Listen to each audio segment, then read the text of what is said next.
Shall we meet the chefs? Why the devilled kidneys not?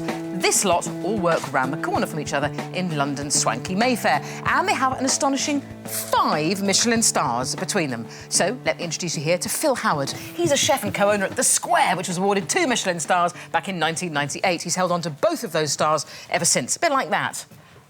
Is that how you hold on to the literal stars, the Michelin star? They just sit comfortably. They sit comfortably. Look at you. Look at the way they like that. Really? What's a pair of hearts? Well, of course, like a pair of hearts, because that's always how you hold hearts. Fantastic. Over here we've got Claude Bosi. Is that correct pronunciation? Perfect. Oh, look at you. Originally from Lyon in France, Claude moved to Ludlow, which must have been a culture shock, certainly weather-wise, when he was 25. And in 2000 set up his restaurant Hibiscus there. Within 3 years he'd won 2 Michelin stars. He moved Hibiscus to Mayfair in 2007 and still retains both of his stars. Claude, bonjour, bienvenue. Do you hold your stars like that? Yeah. Well, as a Frenchman, we do like this as well. OK. It depends, you know. The English go like this, French go like this. What are you saying? That possibly the English stars are a little bit heavier? A little bit lower slung? Yeah, maybe. I don't know where we're going, but I'm loving it.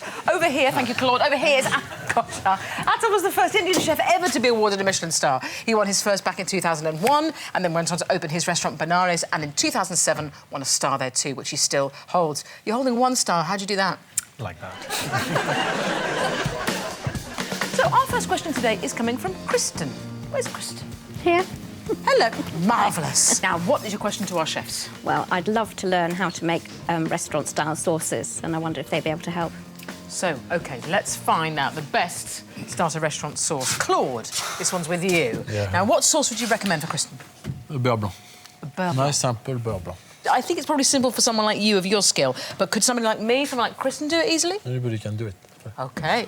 You got some shallots, some butter, some white wine, and some chive to finish So it. no eggs, which makes everything a little easier? No eggs. So why is this the sauce you should first master? You got the richness of the butter, the acidity of the white wine, a bit of... With the shallot, you got this lovely richness which go very well with the fish. And it's a really classic dish to do. Very easy. So you melt down some shallot. OK. Put some salt in the beginning. So you do not want them to colour, do you? You just want them to... no colour. Yep, nice and translucent. Okay. Nice and easy. You bring the white wine. Oh, it grieves me to see white wine go anywhere other than my stomach. I'll give you some a bit. This is for you. Merci. What sort of wine would you recommend? Any Blanc? Nice Sancerre would be lovely. Leave it, introduce a bit more. It will finish to cook the shallot, and after you put the butter. You don't use a whisk. You just... Slight agitation in the pan. Yeah. Is the temperature of the butter important? Yeah, it needs to be cold. OK. That's where you get the emulsion, in between the hot and the cold. If I split my beurre blanc, OK, how do I bring it back? With some cold water. Différence de température. OK? Now the whisk. Yeah, now the whisk. Just towards the end. See, the colour starts changing.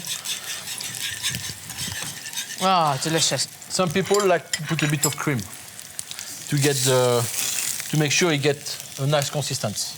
But to make sure that you finish off the coronary issues that you're to make sure you don't split. Phil, they say there's sort of 5 or so sort of cornerstone sauces that you need to master. Yeah, you know, God, I don't know. I've never counted them, but they're not many. I think people can get really over-the-top pernickety about sauces. Yeah. The beurre blanc is a classic case of when we all start cooking French food, it's like this nightmare creation that's riddled with sort of potential pitfalls. The reality is you need some shallots, some white wine, and some butter, and some seasoning. Exactly how much of any one of those 4 things doesn't really matter. A lot of love. Always a lot of love. Once a Frenchman, always a Frenchman. No, yeah. That mystery ingredient, a lot of love. Now, the fish we've used there is... Halibut. A halibut. And we're going to adorn it with this French classic. And you finish with chives? A bit of chive with the same family than the onions. Yeah. Some people take the shallot off. Me, I like leaving it. And you put the fish in the middle. Round of applause for Claude. Thank you. Beautifully done. Right. Kristen asked the question. Kristen gets the scran. There you go. You're really laughing excited. here around that. Oh, it's fantastic, isn't it? Oh, yeah. That's exactly what I wanted to learn how to make. The sort of sauce that you want to lick the plate at the end. I think that's what all French masters would want. Just someone just going, blah. Thank you very much.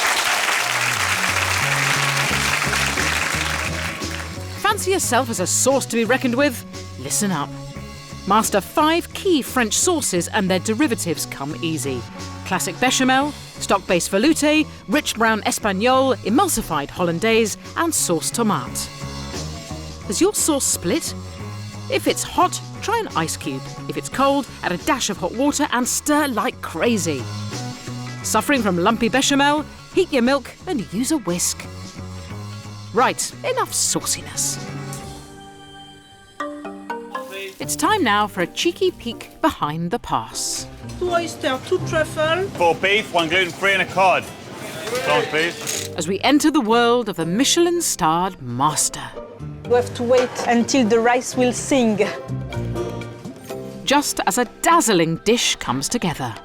It's looking exactly how I wanted it.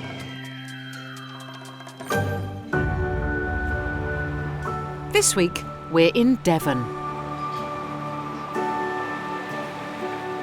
At the spot in first place on the current Sunday Times list of best restaurants in Britain.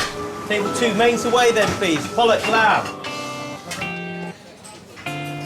We're at Gidley Park with the 2-starred chef, Michael Keynes. Can I have the rest of the garnish up, please? I describe my food as modern and contemporary in style, but also nod back to the classics. I'd describe it as delicious. Service, please.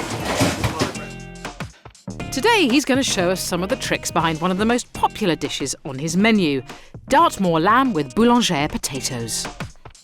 What we've got is some very thinly sliced potatoes here.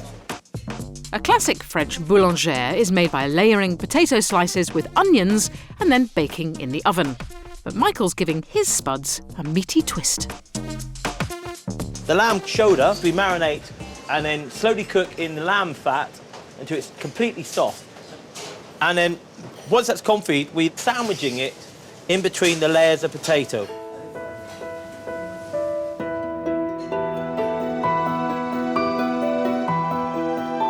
A slosh of chicken stock to keep everything moist.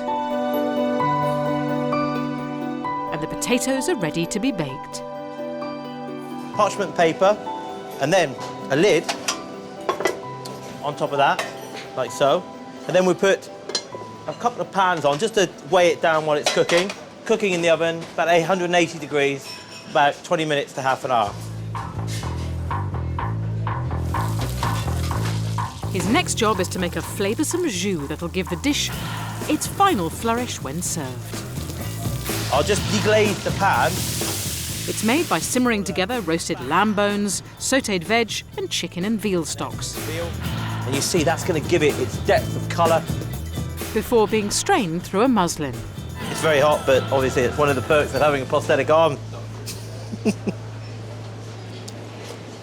Lovely flavour, rich flavour. I'm happy with that. Leave that to cool. Gianluigi, you're going to cook a lamb now, please. The final stage is to pan roast the lamb. For optimum juiciness, it's been cooked sous vide in a water bath first. So this is the best end. It's a little bit more fat. Hot pan using butter. And we're going to render and roast the lamb. To this second pan, we've added a little bit of mushroom, salt, pepper, lemon juice to keep the colour. And then our vegetables in there. After 3.5 minutes in the pan, the lamb is perfectly browned. So you take that out, nice and caramelised. All it needs now is the zing of a fresh herb crust. This is basil with Dijon mustard and some thyme. And this is our Provençal breadcrumbs, white dry breadcrumbs blended with parsley, garlic and some olive oil. A lovely crust. And we'll pop that underneath the salamander just to finish off. I'll turn it back. Everything we've done to this point is about layering flavours and getting it right. Now putting it together is about presentation. Balsamic vinegar, fennel puree, potatoes. These are the mushrooms, pierre de mouton, A few baby carrots that we just cut. Baby leek. Finishing touches, a little bit of sauce, and then some on the side. It's a plate marrying Michelin modernity with classic French techniques and a fantastic local larder. Service, please. A little piece of heaven from Devon.